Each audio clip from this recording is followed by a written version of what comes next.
बेची झूलनिया तू कर लेला, राजा बेची झूलनिया तू कर लेला, तू कर लेला, दुई चार लेला, कर लेला, दुई चार लेला, राजा बेची झूलनिया के कर लेला, राजा बेची झूलनिया के कर लेला, चाहे ससुर जी के गिरवी धैदा, चाहे ससुर जी के गिरवी धैदा, चाहे ससुइया पे लोन लेला, पिया बेची झूलनिया तू कर लेला, पिया बेची झूलनिया तू कर लेला,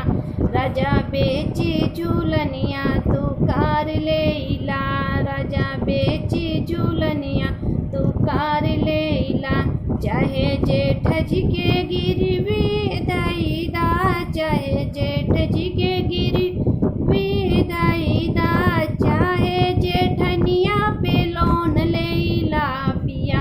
बेची झूलनिया तू कर लेला,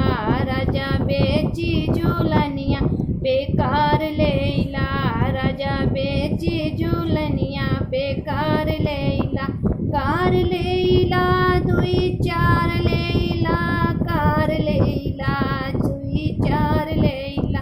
राजा बेची झूलनिया बेकार लेला,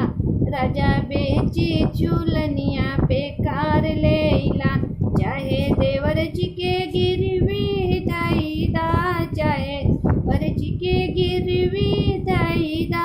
चाहे देवरनिया पे लोन लेला, पिया बेची झूलनिया बेकार लेला, राजा बेची झूलनिया बेकार लेला, कार लेला, दुई चार लेला, कार लेला, दुई चार लेला, राजा बेची झूलनिया बेकार लेला,